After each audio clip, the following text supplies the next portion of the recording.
Revenue is not profit, ladies and gents, and while the average dropshipping store should have a 20% profit margin, a lot of people are hovering in the single digits, 1 to 9%. The broke boy syndrome is real. So I'm going to teach you the secrets that it takes to go from a 5% profit margin to a 25% margin by making more money from every single customer on your website and cutting down your ad costs. Now, to know if your dropshipping website is absolutely crushing it or killing you is to know what your revenue per visitor is. Now, the average winning website should be making at least $2 per visitor, 2,000 pounds, which is 80,000 USD, divided by 19,000 visitors. I'm making around $4 for every single visitor that lands on my product page, which is insanely good. And that's why it's not smart to focus on just average order value or just conversion rate when you're optimizing your website. Because if you're selling, let's say, a $10 product and you have a 5% conversion rate, that means you make $50 per 100 visitors. 50 cents per visitor, which is not that great considering the average winning website is making around $2 per visitor, which is actually extremely impressive. So typically my base benchmarks for any website is at least a $50 AOV and a 4% conversion rate. Now, the way to increase your AOV and conversion rate is you have to be split testing your offer. It makes the biggest difference. And as an example, I have students at my one-on-one program who just scaled to $500 a day. And it was all because he found an offer that performed 4 times better than his original. And all he tweaked around was charging nothing for shipping. Free shipping versus $5 shipping. On his free shipping offer, he made $3 a visitor. With $5 shipping, he made 75 cents a visitor. So he 4x the amount of money he made from every single visitor just by split testing that. So it's those little tweaks. By iterating and constantly split testing, you are going to make more money from every single visitor. So on my example store right here from one of my students, you can see we're doing $59.99 versus $49.99. That's a very valid split test, doing a initial price split test. But what I've been doing a lot lately is playing around with different offer structures. And by far, one of my favorites is doing this movie theater strategy where you price a product intentionally, the buy one option, at a high price so it looks like a terrible deal, but you do a BOGO deal at nearly the same exact price. As you can see right here, 2 of these is 34, but 1 is 29. So it makes that second deal look so much more enticing because it's a buy one, get one free deal.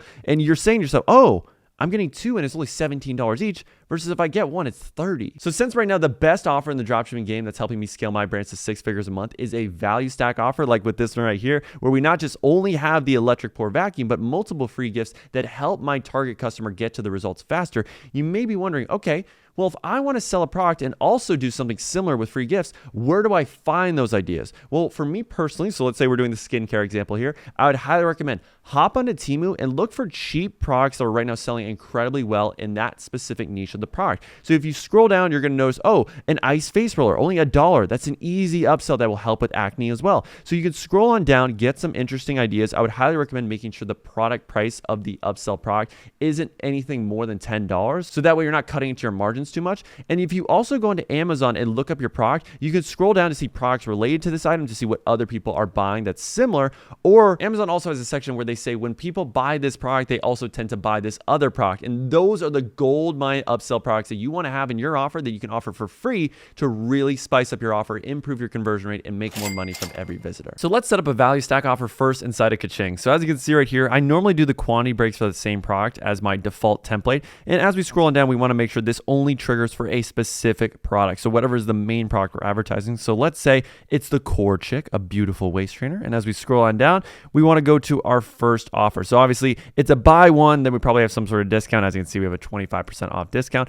But if we wanted to throw in a free gift, all we have to do is click add free gift. We can add 2, 3. It's really up to you. So this is a really easy way to set it up in case you don't want to do it the way I do it with our one-on-one students, where it is a little bit more complicated, but I do think the result is better. But as you can see right here, this gets the job done of having multiple free gifts on top of the product you're already selling. But what's been working for Daddy Dobbins' stores and my one-on-one students has been doing this what's included custom liquid code. Now, if you want access to this code, this is really only for my one-on-one students. So if you want to get access, then all you have to do is book a call down below with my team and we'll see if we're the right fit to work with you. But as you can see with this code, it's super easy. It's just a custom liquid block and I can customize it however I want. I can customize the prices. So I can say that the original price is $119.99 and you're going to see that it updates right right there. And then I can throw in whatever free gifts. So if I have 3 free gifts, I can do 3. If I only have 2, then I can do 2. But this is what we personally do on the front end. So we have a custom liquid code, but just to show you how it works on the back end, because I mean, again, this just is text. So if someone adds my product to cart, it's not going to add all these free gifts naturally. I actually have to set this up on the back end using an app called EG Auto Add to Cart. So again, this is what you'll have to do of create a rule. And then when you add your product, so whatever the product is, in this case, the product is the core chick, which we were already doing. We're going to do a total quantity, which is a minimum of 1 of the core chick. So let's scroll on down. Now, after we select that product, we're going to scroll on down and then follow these exact parameters. Rule works in reverse, only execute once per session, and then automatically add in whatever your free gift is. So let's say this is our free gift. We're going to add this and then make sure that there is a discount. So the discount is going to be a Shopify automatic discount. So we can create a new one. We can do an automatic one. Essentially, what we want to do is just make sure that this is a discount where it automatically makes the added product free. So as you can see, this will make the additional product free, and we can add as many additional products as we want. So that could be the first one, and then we could choose another one as well. So like this cross knitted top. So that way we have 2 free gifts that are being added every time someone adds the core chick to their cart. So follow these exact settings, click on save, and then personally, we do like to have that what's included Shopify liquid code to really help visualize for our customers what they are receiving. So if you want access to that code and all of the other resources that I use to scale my dropshipping brands to over 100K a month so that you can scale your brand to over $1,000 a day guaranteed in the next 180 days, or we keep coaching you for free until you do, then click the link down below and apply for my coaching program. You also get 5 calls a week with yours truly and a one-on-one coach that will answer all your questions and make sure you are choosing the right products, building the right website, and creating the right ads to help you scale. So again, if you're interested, we have a few spots left for this month. So click the link down below and apply to see if we're the right fit to work with you. So whether or not you're testing or scaling a winning product, you need to be split testing offers every single week so that you can make more money from every visitor. So just to show you real quick how to set it up with AB Convert, it's very simple. Have 2 versions of your product inside of Shopify. So as you can see right here, we have this modest swimsuit, buy one for $59 and another one for $49. So what you're going to do is grab the URLs from both product pages. You are going to hop into AB Convert, and what you're going to do is a URL redirect test. So it's this simple: create new test, URL redirect, and you are going to do real quick, revenue per visitor is our main metric, and then paste the original link, and we're going to get rid of the prefix here of our URL.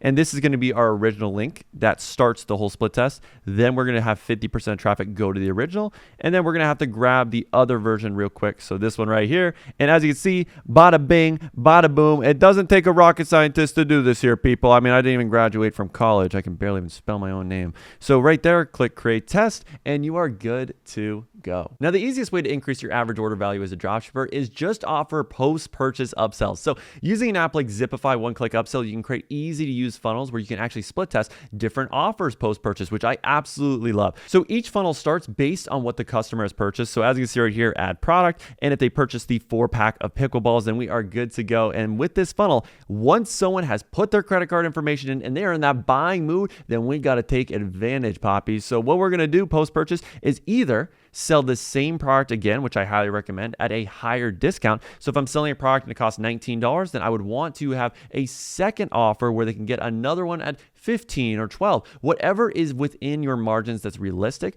And if it doesn't make sense to do that, then you would want to do a complimentary product. And again, split test those percentage off versus the dollar amount off. Typically though, when it comes to upsells, whichever one is higher. So let's say if I save $25 off, but that's only a 20% discount, do the $25 off instead because it's a bigger number. So as you can see right here, I can click create split test and I can do the same exact product. So in this case, we have this pickleball grip tape and we can split test 2 different offers, which is what you should be doing. So right here, we don't have any offer going on. We have the default layout, which is perfectly fine. Honestly, you just have some urgency, which it already has naturally, perfectly fine.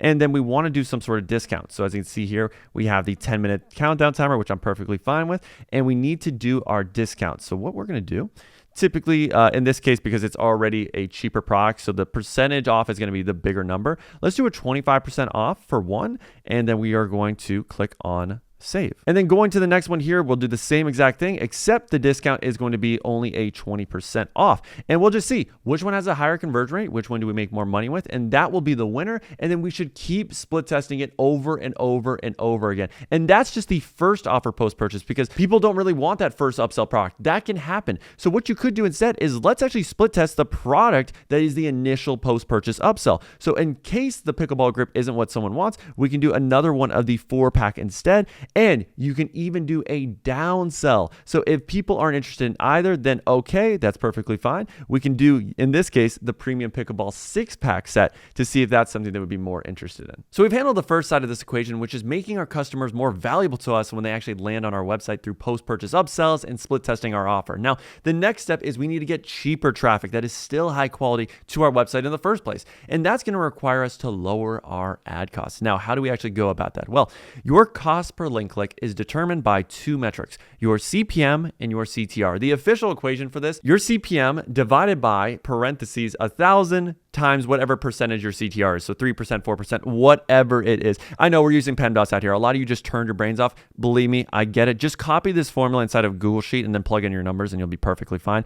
So right here, as you can see, the average CPM for most Facebook campaigns is around $30, more or less. So as you can see right here, we need a CTR of 3% to get $1 a link click. Now, obviously we'd want to be around 70 cents, 60 cents. So to get there, we would need to be at around a 4% CTR. So this just gives you a good gauge in your head as to what metrics I need to be hitting in order to hit my cost per link click goal. Now, obviously, if your CPM is lower, then you don't need to have a CTR this high. You can even have it at, in this case, 2%, and you'd still be perfectly fine.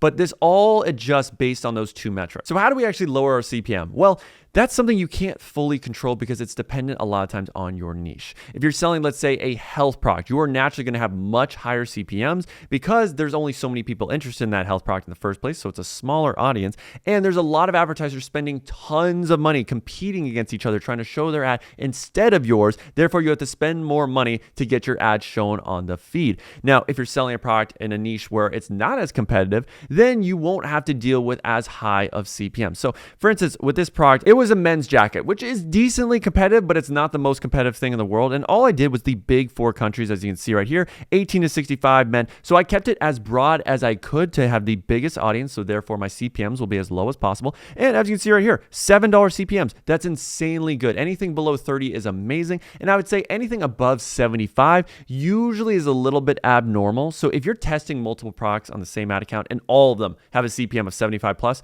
I usually recommend refreshing your pixel, changing it out to see if that helps solve that high CPM issue. But just in general, some products are going to have high CPMs. Fitness, health, skincare, beauty, all those niches are going to have $50, $60, $70 CPMs, and you need to have ads with high CTRs if you are going to compete. So as you can see right here, for this product, my CTR is, it's terrible. It's 0.7%.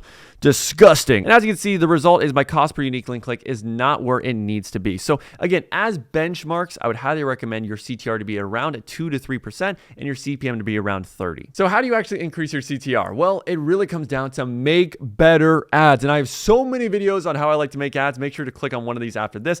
But essentially, making better ads comes from understanding your audience, understanding what use cases speak to them, understanding what hooks are going to visually captivate them, and having the right promise that will make them watch your entire ad. And the payoff has to be something that's juicy enough for them to dedicate the 20, 30, 40 seconds, however long your ad is. Now, in general, a few tips for you is that if you want to lower your CPMs, you need to have ads that get a lot of engagement. And typically the ads that get the most engagement, the most likes, comments, shares, are video ads. So if you're dealing with high CPMs, low CTRs, typically that means you should be testing with more video ads instead of images, because images are very static. They don't tend to get a lot of engagement. Therefore, Facebook doesn't want to show them as much on the feed compared to a video ad. Now, if you're already doing video ads, but your CTR is not where it needs to be, that means you have to make some adjustment to the body of your ad. Because if people are watching your ad and they're not feeling the need to click, then you haven't really given them a reason to click. You haven't had the right use cases, the right benefits. You haven't showed them what's the real value. What is that benefit that you are going to get from using this product that you cannot live your life without? And it also comes down to split testing different frameworks, because even if you have similar copy among different ads, by doing a how-to framework or a problem solution or 3 reasons why, just changing the way that you format the information and value of your product can make a huge, huge difference on your cost per link click and your CTR. So always when you're testing, make sure you try multiple frameworks like with this right here, and then based on what performed the best. So in this example, it would most likely be this one right here. It's got the second highest CTR. It's not bad. I would want to try to make more ads like this one right here. keep this style, and then ask myself, how can I make it a layer better? Maybe with this, since it's an image ad, I can upscale it, or I can see that, okay, this style of laying the product flat on the ground seems to work the best. So let me do that, but then change the background to see if I can do something a little bit more enticing that gets more clicks. And then with video ads, the other thing you can obviously do is split test your hook to see which one resonates with your audience the most. Because typically a good hook rate is anything above 40%. So right here, this is a solid hook rate. But if I'm not getting clicks, then potentially the issue is that my hook is attracting a low quality audience, because you could set a product on fire and that's going to get a great hook rate, but that's not going to get people to want to buy your product. It'll get them watching, but does it attract the right quality audience? So that's why we split test different hooks, because even let's say one hook rate's 40% and then another 60, that 40% could get a much higher CTR because it actually speaks directly to a higher quality audience and it shows them directly what problem your product is solving or what benefit they're going to get. Therefore, it gets better people watching and clicking your ad.